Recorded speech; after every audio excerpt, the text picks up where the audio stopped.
everyone. Matt here from the Relief Valve podcast, and I just wanted to do a quick update. I know it's late here. I just got back home from work and got the updates from Chicago myself. But Mayor Beetlejuice, the god awful mayor from Chicago, is out of office. She's been outed, and the remaining people that are running that are, I mean, quite frankly, Chicago's not saved at this point. A huge problem is out of office, but a whole bunch of left wing shitbags are all running for office, so it's not like things are going to get great in Chicago. But no Chicago mayoral candidate was able to reach a 50% vote threshold to be elected, and a runoff is set for April 4th. Democratic Chicago Mayor Lori Lightfoot has lost her bid for re-election as the race heads to runoff without her after no candidate reached a required 50% vote threshold to be elected. This is like this popularity contest voting that some states have, where each one's got it's not like two people going against each other. They all kind of go through a primary, then they get weeded out, then there's two left, and everyone votes on the most popular type of thing. This is this bullshit like America's Got Talent of politics, and each one's got to hit a certain amount, and if they don't, it goes to a runoff. And the two or three highest people that got it continued on, and then there's one final thing that weeds out those last two. It's fucking stupid, but she's out of office, so there's good news there. Lightfoot faced challenges from 8 other candidates in the race, including Chicago Public Schools CEO and City Budget Director Paul Vallas, I'm sure he's a leftist shitbag, who held a significant double-digit lead in the polls ahead of Election Day.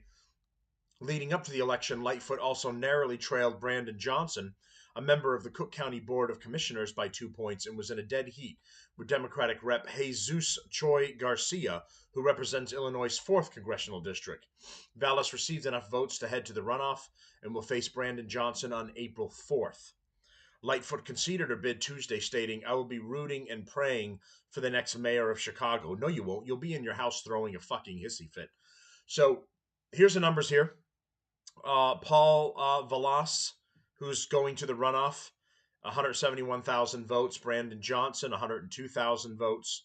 Those two are running off. Lori Lightfoot was in third place with 85,000 votes. So there were 85,000 morons in Chicago. This probably shouldn't be shocking, but there's 85,745 idiots in Chicago who think with the massive murder rates, people being robbed, shot, gang drive-bys on a daily basis, 85,000 people thought that Lori Lightfoot was doing a good job and deserved another opportunity. This is the state of our voting in the country. This is a very small view of what we're all dealing with as voters in this country. These stupid people are allowed to vote, and we live with them.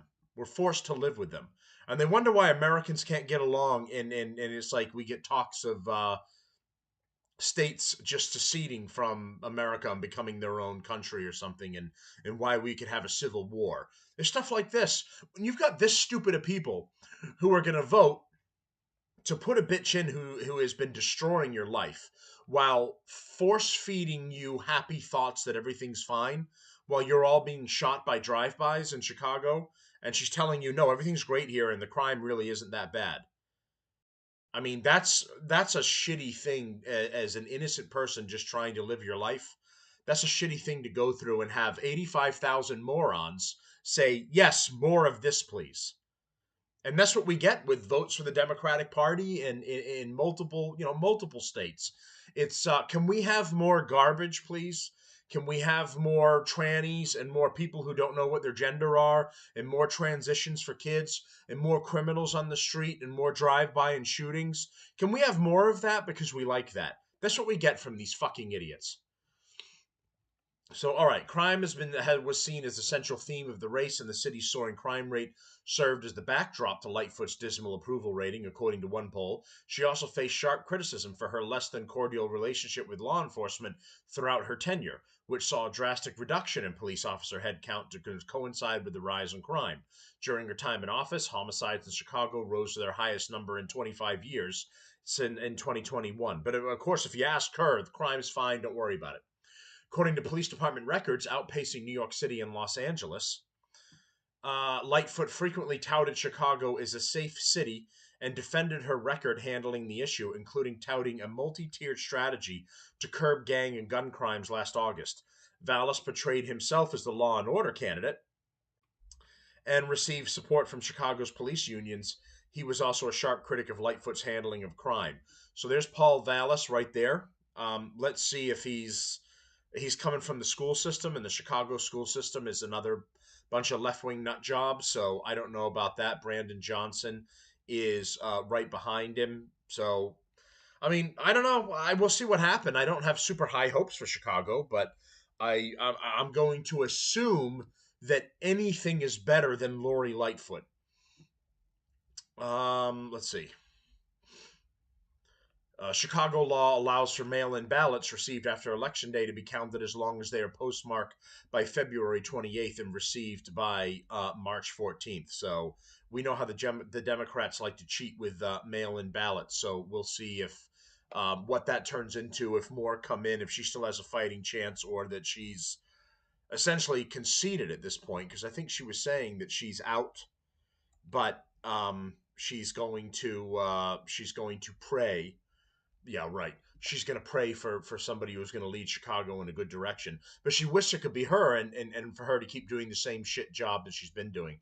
So there we go. I just wanted to get this update. That came in tonight from Chicago's election. That was updated a little earlier this evening. I'm not sure what time all of this came in, or if they've got a time frame on it. No, I forget when it came in on my phone, and I was seeing updates from that. But this is 12. Okay, so midnight is updated at midnight. Some of these newer numbers. 94% of the votes counted, with Paul Vallas still running pretty strongly. And if he stays that way in the runoff election that's happening in April, he's going to take it. And whether he'll be better for Chicago or not, I guess we're gonna see. All right, so thanks everybody for tuning in. Comment, like, and support the show. And we do shows normally, audio and video, Mondays and Fridays. And then I'm trying to get better with doing more updates throughout the week. I work a full-time job, so this is not my primary thing. I did this because I wanted to fight back against the culture wars and the cancel culture wars, and kind of get out there and do my own thing as well. So please like, subscribe, get updates on the show. If you're willing to support financially, I appreciate that, because I uploading and uploading on the audio portions, I pay for all of that out of pocket. I don't get any compensation for doing that. So anyone that wants to help, I appreciate it. Thanks everyone, and we'll be back again soon with more updates through the week, and then our regular